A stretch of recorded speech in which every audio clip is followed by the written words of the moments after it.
¿Cómo estamos, raza? ¿Qué hubo, raza? ¿Cómo estamos? Aquí arrancando ya la transmisión de Cristian con K. El día de hoy, raza, vamos a platicar de la crisis climática y de qué podemos hacer para poder enfrentar la crisis climática, ¿no? Entonces, esto es un tema muy importante porque pues los retos son muchos, es un reto muy, muy cañón para nuestra generación.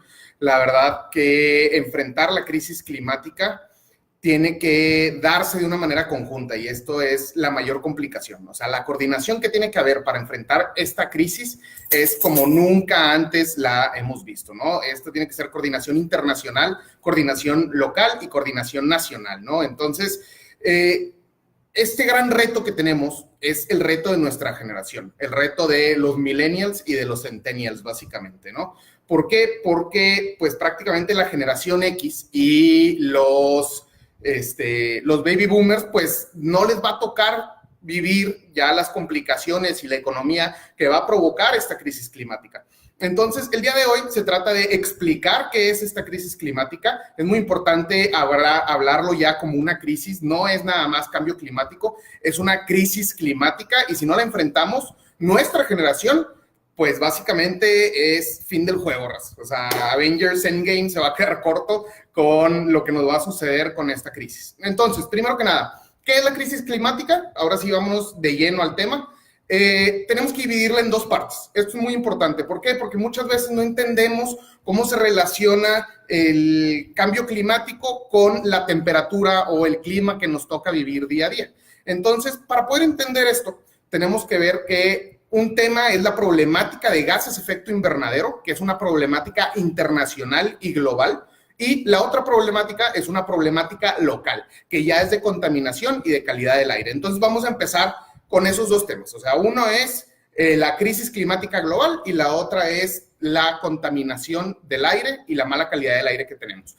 Es muy importante porque las soluciones son en conjunto y lo que provoca la mala calidad del aire termina creando gases de efecto invernadero, así como los gases de efecto invernadero van a terminar provocando muchas problemáticas a nivel internacional. Entonces, vámonos con el primero, que es la crisis climática y los gases de efecto invernadero. Primero que nada, hay que entender qué es lo que sucede, porque ha habido mucha inversión por parte de empresas para que esto no saliera a la luz. Y esto sucedió desde la época de los 60s, los 70s, la industria farmacéutica, la industria metalúrgica, la industria tabacalera y la industria también de agricultura ya conocían de los efectos de los gases que tienen efecto invernadero. Entonces ya sabían que por el dióxido de carbono que se estaba produciendo y que se sacaba a la atmósfera, iba a haber consecuencias graves y iba a provocar un calentamiento global.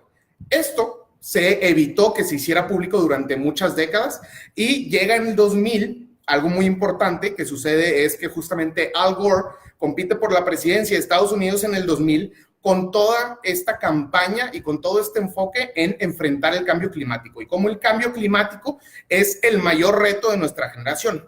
¿Cuál es el problema? Pues que llega Bush, pasa a Florida, ¿no? Estados Unidos tiene un sistema electoral muy distinto, ya en otra transmisión lo veremos, pero básicamente en Florida se termina decidiendo que Bush, hijo, termina ganando la presidencia y Al Gore pierde la presidencia y se desaparece de la escena pública por un muy buen tiempo. ¿Qué es lo que sucede? Pues que el cambio climático no para, ¿no? Y no porque perdió Al Gore, dejó de suceder o siguen sucediendo estas mismas problemáticas. Entonces, en ese momento fue la primera vez que a nivel internacional empezó a salir el tema del cambio climático y de la crisis que íbamos a tener. ¿Cuál es el problema? Que nos vamos una década y media después y no se hizo absolutamente nada o se hizo muy poco para poder contrarrestar lo que durante 15 años se hizo de dióxido de carbono, así como de todos los procesos de industrialización. ¿Qué es lo que sucede? Que empezamos a identificar todas estas problemáticas y ahora sí la ONU, así como muchos otros científicos, sacan ya reportes, informes, análisis, investigaciones, estudios, donde confirman la gran problemática de la crisis. Entonces, la crisis climática básicamente es que todo lo que nosotros producimos al momento de que se está produciendo, ¿no? Al momento de quemar energía, de quemar carbón principalmente, de quemar energías fósiles, mucho de esto termina siendo dióxido de carbono que se va a la atmósfera. Entonces, si pasamos cerca de una refinería, si pasamos incluso lo que estamos viendo cuando hacemos una carnita asada o lo que sea, al quemar el carbón, lo que está saliendo es dióxido de carbono. Eso es un gas contaminante. Entonces, no es como que, bueno, pues es que se desaparece en el aire. Lo que sucede es que esas partículas, raza, se terminan quedando en la atmósfera y se concentran en los polos, ¿ok? Entonces, al concentrarse en los polos, lo que sucede es que los rayos del sol no llegan o no dan de manera directa como solían dar. Entonces, los polos y el hielo que hay en los polos nos sirve como un gran clima, un gran congelador para el mundo. Entonces, todos los rayos del sol que pegan directamente en los polos, lo que sucedía anteriormente es que por la superficie brillante del hielo se reflejaba mucho, gran parte del calor que el sol emitía. ¿Qué es lo que está sucediendo? Que el dióxido de carbono ha ennegrecido los polos, entonces ya no se está reflejando tanto el calor con los polos, entonces ya no tenemos el mismo sistema de enfriamiento que solíamos tener.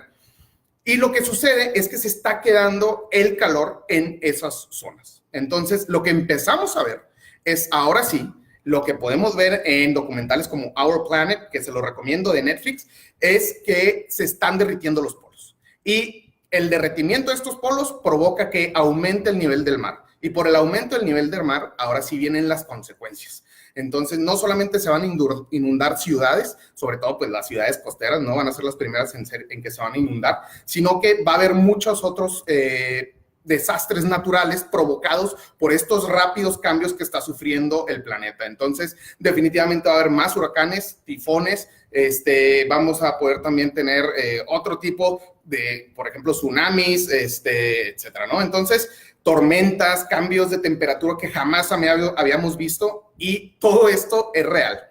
¿Cómo sabemos que es real? Porque hay un panel en la ONU que es exclusivamente de científicos. Es un panel intergubernamental que está enfocado completamente a la crisis climática.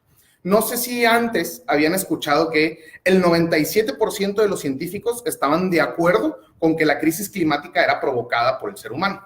Bueno, pues eso, digamos que ese 3% que no estaba de acuerdo resultó ser que eran puros papers y puras investigaciones acomodadas por la misma industria para que dieran los resultados de que la crisis climática no era provocada por el humano, cuando todos sabemos que sí lo es. Entonces, esto es lo que está sucediendo a nivel internacional. Entonces, estamos calentando el planeta, ¿no? Estamos calentando el planeta con toda la industrialización. Estamos calentando el planeta porque también hemos afectado mucho a los ecosistemas, sobre todo a los bosques, porque los bosques también nos sirven como un filtro de todo el dióxido de carbono. Entonces, todo el dióxido de carbono que sale o que nosotros producimos, no solamente como humanos, sino también la industria, etcétera, los bosques también sirven de filtro, entonces absorben todo ese dióxido de carbono. ¿Cuál es el problema? Que también hemos talado muchísimos bosques, igual para enfocarlos en producción de carbón o para enfocarlos en producción de palma de aceite o para cualquier otro tipo de cultivo, agricultura, o simplemente por tala, por madera. Entonces, lo que estamos viendo es que estamos quitando nuestras propias defensas contra el sol y contra el calor que el sol produce. Lo que sucede es que en 2015 ya los gobiernos se ponen de acuerdo y deciden juntarse para sacar el Acuerdo de París. Entonces, en el Acuerdo de París, básicamente se establece un objetivo internacional de no elevar a más de 1.5 grados la temperatura. O sea, ahorita la temperatura va subiendo y va subiendo muy rápido. Si el planeta se calienta más de 1.5 grados, el planeta en general, el promedio, la temperatura promedio del planeta, más de 1.5 grados, vamos a empezar a ver estos golpes y estos cambios por el derretimiento de los polos. Entonces, una vez que se da el Acuerdo de París, ya se suben prácticamente todos los países y empiezan supuestamente a hacer políticas en las que se empiece a utilizar energías renovables y se empiece a reducir la dependencia de las energías fósiles.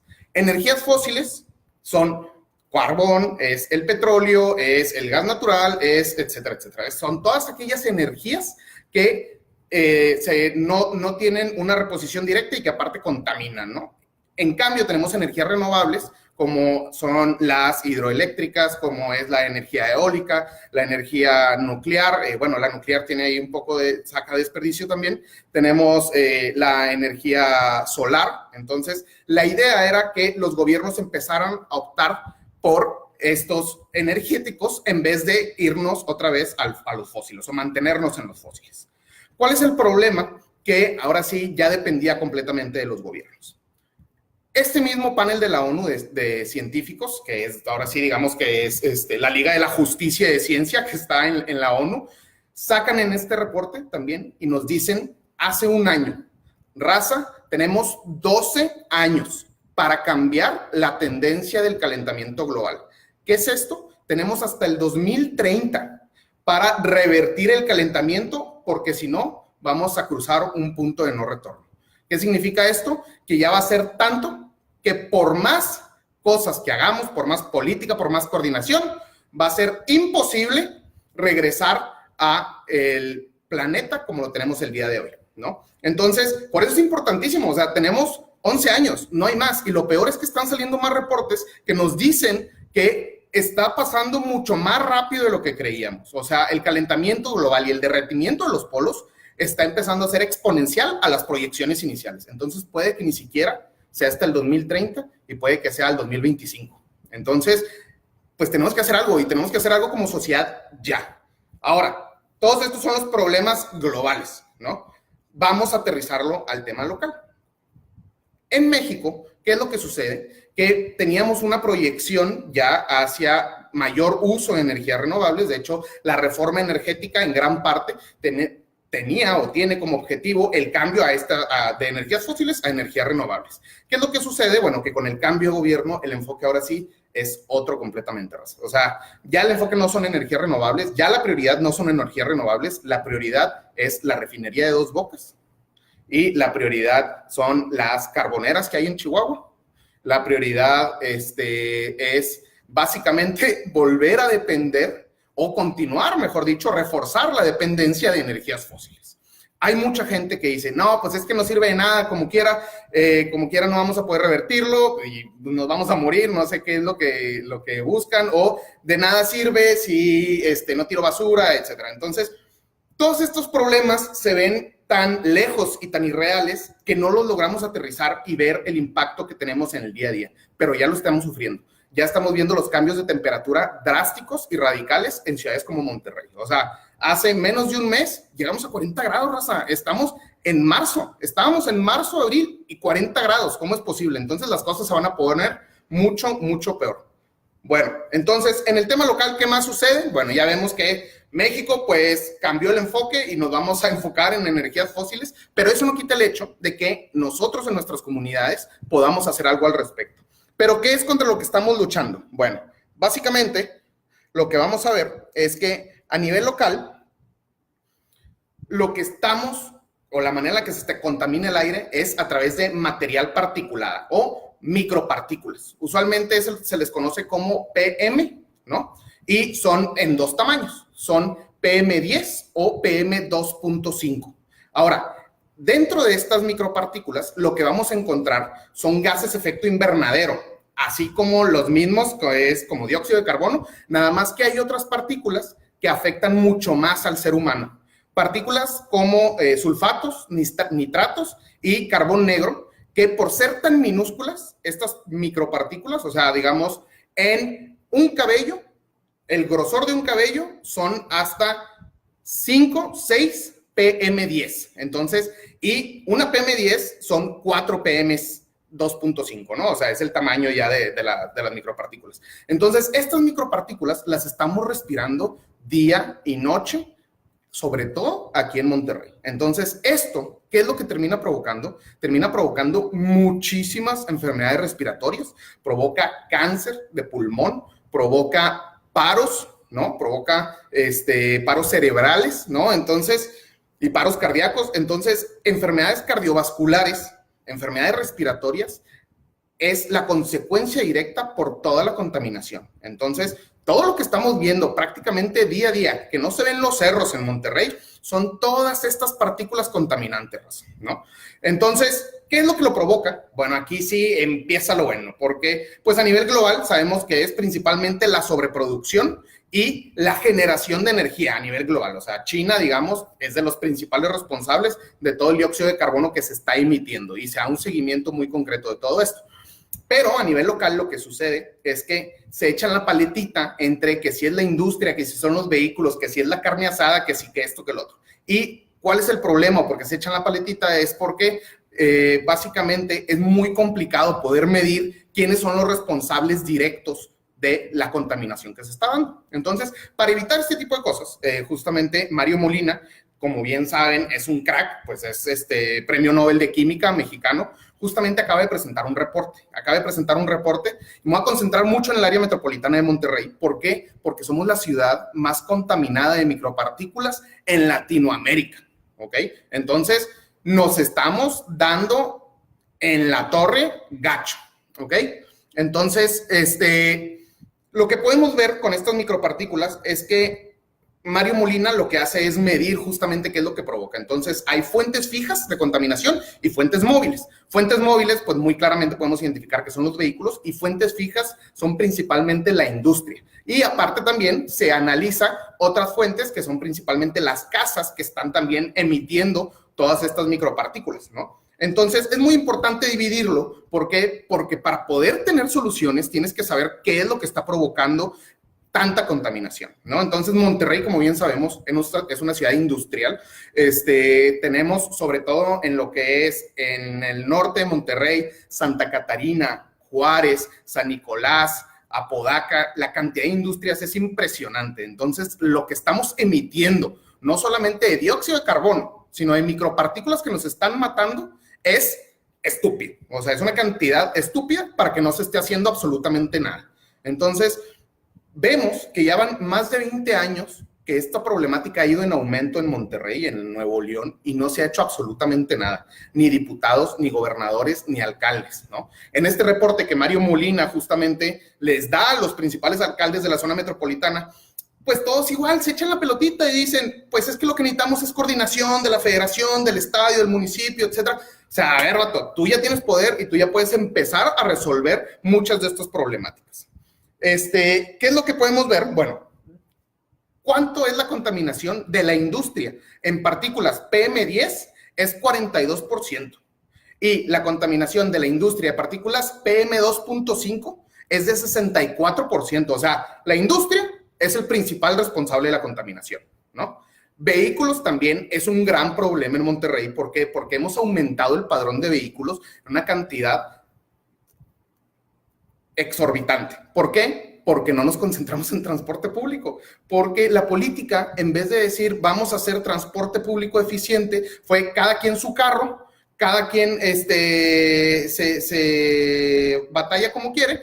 No mejoramos las rutas, no mejoramos las opciones de transporte, no mejoramos las paradas. Entonces, ¿qué es lo que termina sucediendo? Que todos compran carro. Y de hecho, uno de los primeros objetivos como adolescente en Monterrey es poder tú tener tu propio carro, ¿no?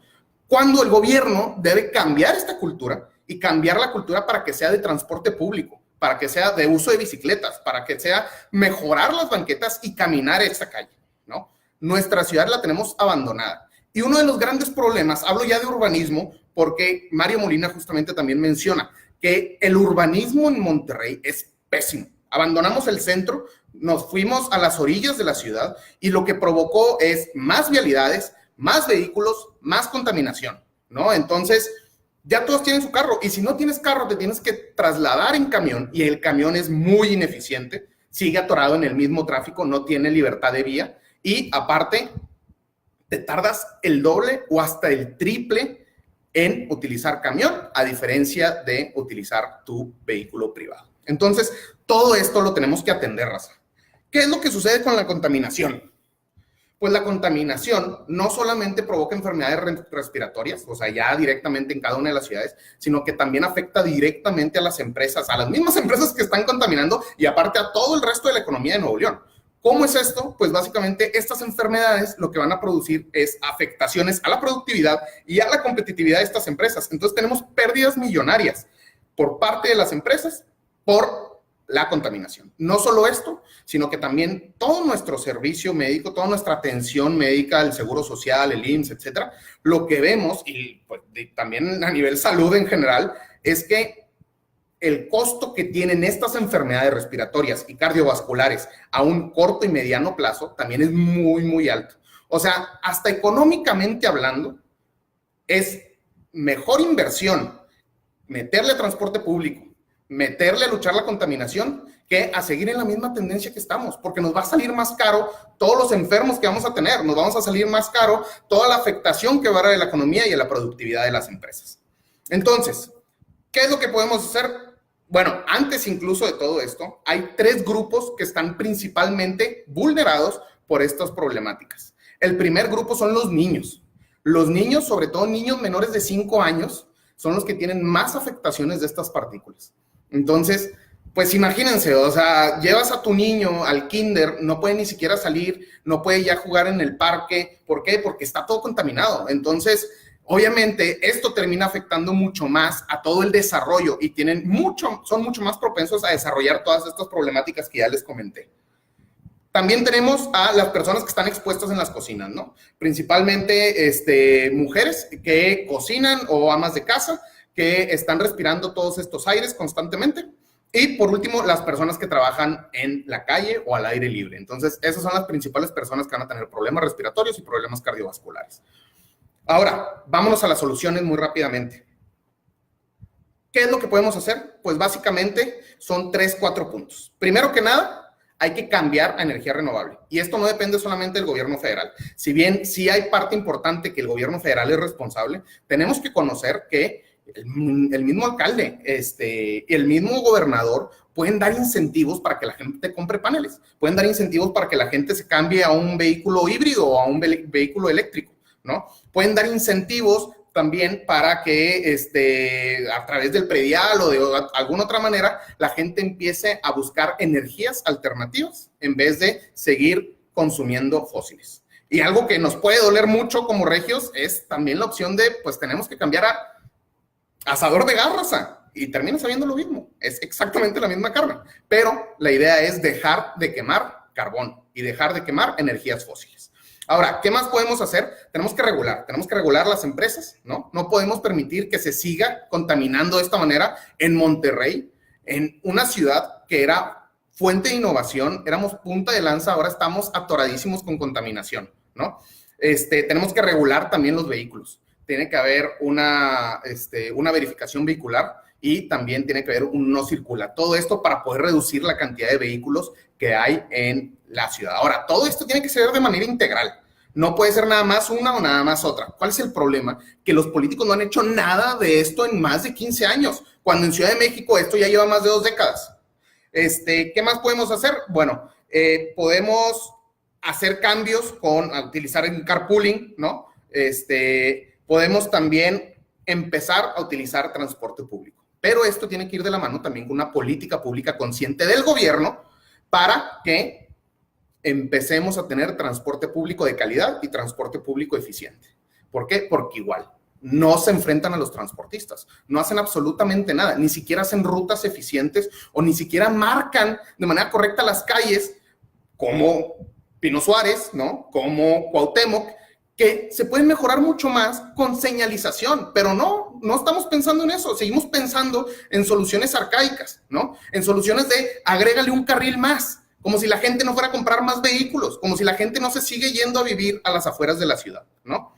¿Qué tenemos que hacer? También tenemos que hacer ciudades más compactas, tenemos que concentrarnos en el centro de la ciudad de Monterrey. Entonces, Monterrey, por ejemplo, el centro, tiene 35% de desocupación en terrenos, ya sea porque están intestados o porque son baldíos. 35% de desocupación. O sea, la gente se desplazó a todos lados, nos apachurramos y ciudades apachurradas contaminan más.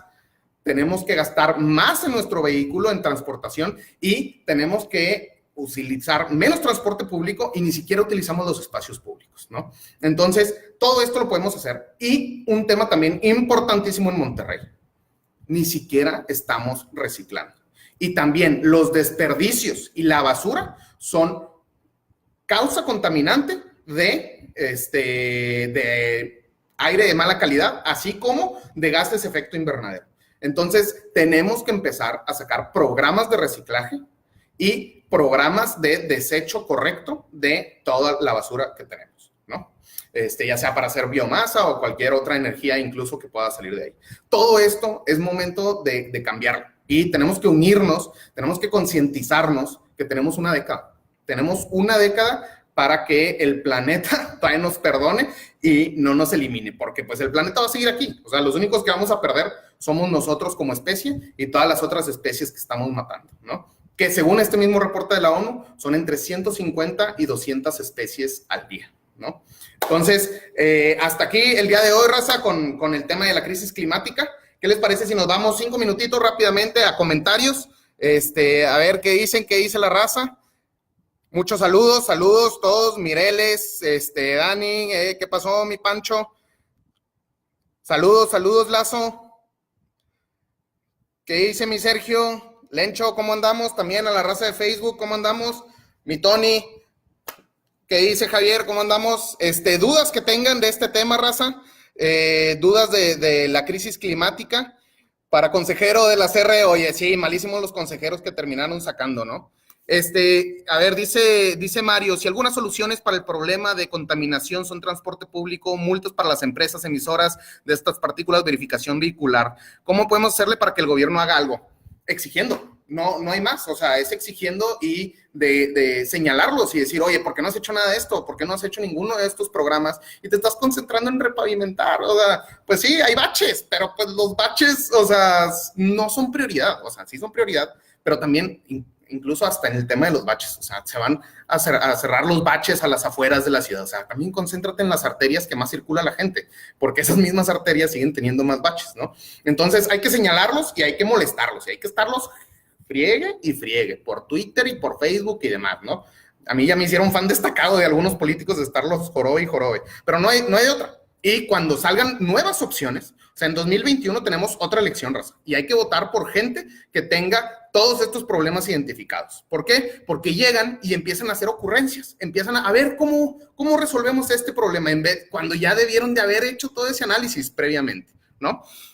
Edgar, ¿cómo estamos, estimado? Mi Alex Víctor, gracias, estimado. Es tarea de todos, justamente, es tarea de todos resolver esto. Y hay que concientizarnos, ¿no? ¿Por qué? Pues porque, o sea, nosotros ya, nuestra generación, ¿no? Ya está cerca, o ya muchos amigos incluso, tienen hijos. Y esos hijos están en el kinder y ya están sufriendo la contaminación que hay en Monterrey. Y aparte, las alertas ambientales de Monterrey tienen jiribillas. O sea, en México, la alerta ambiental la activan con mucha menos contaminación. O sea, aquí en Monterrey todavía le dieron más campito para que nos contaminemos más y tengan otros 15 puntos más o menos para decir, bueno, ahora sí, alerta ambiental, ya no salgan, ¿no? Cuando en Ciudad de México es mucho menos. ¿Por qué? Porque ya los estándares sí los están aplicando y sí siguen con un buen monitoreo. También aquí, esa es otra trampilla. El Bronco no arregló o no quiso arreglar o se hizo güey. Tenemos diferentes torres que justamente hacen la absorción y el análisis de todas estas micropartículas. Entonces, varias de estas torres dejaron de funcionar desde el 2016, 2015 y no las arregló el vato. O sea, bien, gracias, ¿no? No sé si le echó la pelotita a la federación o a las alcaldías, pero estuvieron un buen rato sin jalar y hasta ahorita están empezando a meterle, ¿no? Y hay que tener mucho cuidado, sobre todo ahorita nosotros los regios, porque todos los políticos están saliendo a decir, no, sí, que la crisis climática y yo hago esto y yo hago lo otro. Y chequen qué han hecho esos políticos anteriormente. O sea, son muchos diputados que están diciendo, no, por ejemplo, ya vamos a prohibir popotes. No, pues qué bien que vas a prohibir popotes, papá. Pero eso era hace una década. Y todo esto, o sea, la regularización, la verificación vehicular, el tema de reciclaje, el tema de sanciones a la industria, ¿dónde está? Nadie dice nada. Bueno, ¿en dónde se exige mandar mail? ¿A quién o qué? Pues yo la verdad lo que hago es, yo los tengo en Twitter y les escribo, estoy a cada rato mandándoles tuitazos, escribiéndoles por qué están haciendo tal o cual cosa o por qué dejaron de hacer algo, ¿no? Ese yo creo que es la comunicación más efectiva, pero también hay muchos colectivos, que trabajan en poder mejorar esto. Ahora, también nosotros podemos cambiar todo esto, nosotros podemos empezar a reciclar, nosotros podemos empezar a hacer pequeñas acciones como no utilizar tanto el carro, ¿no? Como consumir menos carne, porque también la industria de bovina es de lo que más produce gases de efecto invernadero. O sea, literalmente los pedos de las vacas producen muchísimo dióxido de carbono y eso está llevando a que se tengan mayor gases de efecto invernadero, ¿no? Entonces, bueno, pues hasta aquí el día de hoy. Lástima, no es prioridad. Así es, mi Alex. Esa es la gran bronca que tenemos ahorita con la cuarta transformación. Es que mínimo veíamos antes de que entrara López Obrador, decíamos, bueno, pues ya se está cambiando el tema energético y va a cambiar renovables, etcétera. Y no. Llegaron y regresaron a las ideas de 1970, literalmente, a hacer refinerías. Y ni siquiera son inversiones que estén hechas con la cabeza. O sea, así está la cosa. Y pues yo la verdad los invito a que se involucren más en el tema de la crisis climática. Tenemos una década, Rosa. Tenemos un planeta y es nada más una vida. Es una vida la que tenemos y si no logramos resolver este enorme reto como generación, aquí se acabó. Aquí se acabó para nosotros y también para nuestros hijos, ¿va? Entonces, nos vemos el siguiente miércoles, raza. Muchas gracias a los que sintonizaron. Si les gusta el programa, compártanlo, díganle a sus amigos, díganle a su familia. Ya saben, la idea es explicar, no se trata de dar aquí opiniones políticas, ¿no? Si creen que las cosas son políticas, pues nada más es señalar qué no se ha hecho y qué se puede hacer. Eso no es político, eso es simplemente ser crítico, ¿no? Y hay que ser críticos para mejorar como sociedad y hay que ser críticos con uno mismo también para empezar a involucrarse, a resolver todos estos temas, e involucrarse de manera social para poder mejorar nuestro planeta para nuestros hijos y para la generación que viene, ¿va? Entonces, nos vemos el siguiente miércoles, raza. ¡Ánimo! ¡Saludos! Adiós, Instagram, nos vemos. Facebook, nos vemos, raza. Un gustazo, los quiero mucho. Sobres.